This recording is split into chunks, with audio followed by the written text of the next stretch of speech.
जब वो अपने कमरे की ओर जा रहा था तब अचानक से जोरदार बादल गरजने लगे थे।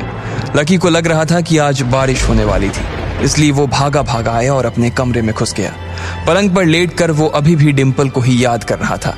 एक बार फिर से बात करके देखूं क्या, उसने अपने आप से कहा। और इससे पहले कि वो आगे कुछ सोच पाता, उसने अपना फोन निकाला और डिम्पल को फोन मिलाने लगा। जैसे ही वो नंबर डायल करने वाला था तभी उसका फोन बज उठा। किसी अनजान नंबर से फोन था। लकी ने पहचानने की कोशिश की लेकिन नंबर पहचान में नहीं आ रहा था। वो बिस्तर से उठा और उसने फोन उठाकर बोला, हेलो। लकी बाबा, मैं काशीनाथ बोल रहा हूँ। आपको डिस्टर्ब तो नहीं किया? नहीं काशीनाथ जी, कहिए क्या बात है। और ये नंबर किसका है? अरे वो मेरे ऑफिस का नंबर था। लोग रात को भी उसी पर फोन करते थे, इसलिए मैंने एक नया कार्ड खरीद लिया था। शाम होते ही उसे बंद कर देता हूँ और इसे चालू। कहिए क्या बात है। लकी बाबा, रुस्तम डांगी का फोन आया था। रुस्तम ने कहा है कि वो आपसे मिलना चाहता है। मुझसे क्यों मिलना चाहते हैं? वो क्या है ना कि उसे पता नहीं था कि आप यहीं पर हैं, तो वो एक बार बस आपसे मिलकर आपको देखना चाहता है। और अगर आपको किसी भी चीज की जरूरत हो तो आप उसे बता सकते हैं। दिल्ली में उसका अच्छा खासा रॉब चलता है। ठीक है, मैं मिल लूंगा उनसे। जैसे ही उसने फोन रखा और वो खिड़कियों को खोलने के लिए बाहर जा ही रहा था, इतने में फिर से काशीनाथ जी का फोन आया। हेलो लकी बाबा, रुस्तम कह रहा था कि वो गोल्डन मेंशन होटल में कल लंच के लिए जाने वाला है, तो आप भी लंच के लिए उसके साथ जा पाएंगे या मैं जगह बदलवा दूं? नहीं, कोई दिक्कत नहीं है। उससे कहना कि मैं 1 बजे के आसपास वहां पहुंच जाऊंगा, लकी ने कहा। उसके बाद उसने फोन रखा और सारे खिड़की दरवाजे खोलकर अपने पलंग पर लेट गया। जैसे ही वो अपने बिस्तर पर आया, डिम्पल की यादों ने फिर से उसे घेर लिया था। लकी को कब नींद आ गई उसे पता नहीं चला। जब थोड़ी देर बाद उसे कमरे में किसी के आने की आवाजें सुनाई दी, तब उसकी नींद खुली और उसने देखा कि अमित, प्रीतम और गर्वित वापस आ गए थे। यार, ये प्रशांत एक नंबर का गधा आदमी निकला यार। खाना खाने के बाद उसे गाना गाने की क्या जरूरत थी? हाँ, और लाड साहब यहां तक भी नहीं माने। भाई, पता है कि जब बारिश हो रही है तो मत जाओ ना। हाँ ठीक है, अब और कितनी गालियां दोगे उसे? पूरे रास्ते इतनी गालियां दी, पेट नहीं भरा। उधर देखो, लकी सो रहा है, इसलिए उसे परेशान मत करो। अगले दिन जब सुबह हुई तो आसमान काफी साफ नजर आ रहा था।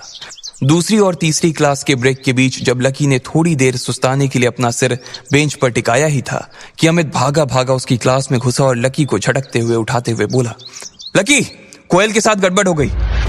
अच्छा, अब क्या हो गया उसके साथ? पास बैठे ही गर्वित ने कहा, भाई, कोयल कल रात को बाइक से गिर गई। लेकिन वो गिरी कैसे? अबे यार, कल रात को बहुत तेज बारिश हो रही थी। अब वो और प्रशांत जोश जोश में बाइक पर दिल्ली नापने निकल गए। बस थोड़ी देर में उनकी बाइक कहीं पर फिसली और मैडम गिर गई। मैं अभी मैदान के आउटर एरिया में प्रैक्टिस कर रहा था तो रोशनी का फोन आया। उसने बताया कि प्रशांत कल रात को कोयल को अपने साथ बाइक पर ले गया था और दोनों गिर पड़े। फिर कोयल को अस्पताल ले गए। रोशनी और बाकी लोग भी सुबह सुबह जल्दी उससे मिलने के लिए अस्पताल पहुंच गए और उसने कहा कि हमें भी उससे मिलने के लिए आना चाहिए। प्रीतम और गर्वित एक दूसरे की शक्ल देखने लगे। कल उसने लकी के साथ जिस तरह का व्यवहार किया था और वो जिस तरह से प्रशांत के सामने बन रही थी, उसके बाद उन दोनों ने कसम खा ली थी कि वो अब कोयल की कभी शक्ल नहीं देखेंगे। लेकिन इससे पहले कि वो अमित को ना कर पाते, अमित अपनी जगह से खड़ा हुआ और उन दोनों के कंधे पर हाथ रखते हुए बोला, चलो हम लोग भी उसकी खबर लेकर आते हैं। भाई, आखिर उसने हमें कल ट्रीट दी थी यार। भले ही उसकी जुबान कैसी भी हो, लेकिन उसका मन अच्छा है। अच्छा चलो भाई, अब नमक खाया है तो फर्ज भी अता करना ही पड़ेगा, प्रीतम ने कहा और अपनी बेंच पर से उठ गया। गर्वित भी उसके पीछे पीछे खड़ा हो गया। तीनों बाहर निकलने को ही थे कि अमित ने लकी को देखा। वो अभी भी वहीं पर बैठा कुछ सोच रहा था। क्या हुआ भाई, तू नहीं आ रहा क्या?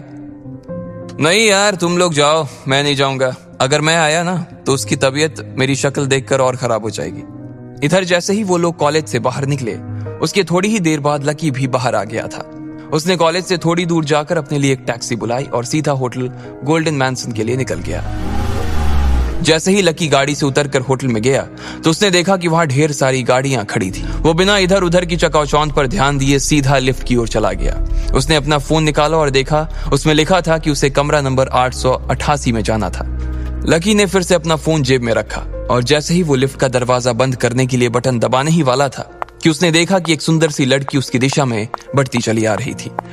वो उसे हाथ से लिफ्ट को रोकने का इशारा भी कर रही थी। लकी ने बटन पर से तो अपना हाथ हटा लिया था, लेकिन वो उस लड़की पर से अपनी नजर नहीं हटा पा रहा था। एक्सक्यूज मी, तुम्हारा प्रॉब्लम क्या है? घूर क्यों रहे हो? नहीं कुछ नहीं, आई एम सॉरी। लकी ने अपनी नजर नीचे करते हुए कहा। उसकी सांसें तेजी से ऊपर नीचे होने लगी थी और अचानक ही उसे एहसास हुआ कि उसकी नाक में से खून बहना शुरू हो गया था। लकी ने जोर से सांस खींची और अपना सिर ऊपर की ओर उठा लिया। तुम्हारे होठों पर खून लगा हुआ है, रुमाल नहीं है क्या? साफ करो इसे। उस लड़की ने नाक भौं सिकोड़ते हुए कहा। इससे पहले कि लकी अपनी जेब से रुमाल निकालता, उसे अपनी नाक में खुजली सी महसूस हुई और अगले ही पल छींक आ गई। इससे पहले कि वो अपने हाथ से अपने नाक को ढक पाता, सामने खड़ी लड़की की सफेद शर्ट पर उसके थूक के कुछ छींटे लग चुके थे। ओह माय गॉड, तुम! आई एम सॉरी, लकी ने हड़बड़ाते हुए कहा और अपनी जेब से रुमाल निकाला और उसके शर्ट पर लगे खून को पोंछने लगा। तुम्हारी इतनी हिम्मत कैसे हुई? नहीं, मुझसे गलती, मैं तो बस खून। सिक्योरिटी! ये सुनते ही लकी के कान खड़े हो गए थे। उसने देखा कि 2 गार्ड भागे भागे उसकी ओर आ रहे थे। उन 2 गार्ड्स को आते हुए देखकर वो घबरा गया था। अब आगे क्या होने वाला था? क्या लकी अपनी इस हरकत की वजह से जेल जाने वाला था या फिर रुस्तम डांगी उसे बचा लेगा? इन सभी सवालों के जवाब जानने के लिए नीचे दिए गए लिंक पर क्लिक करके इंस्टॉल कीजिए पॉकेट FM और फ्री में सुनिए दुनिया भर में हंगामा मचाने वाली ये जबरदस्त कहानी इंस्टा मिलियनेयर।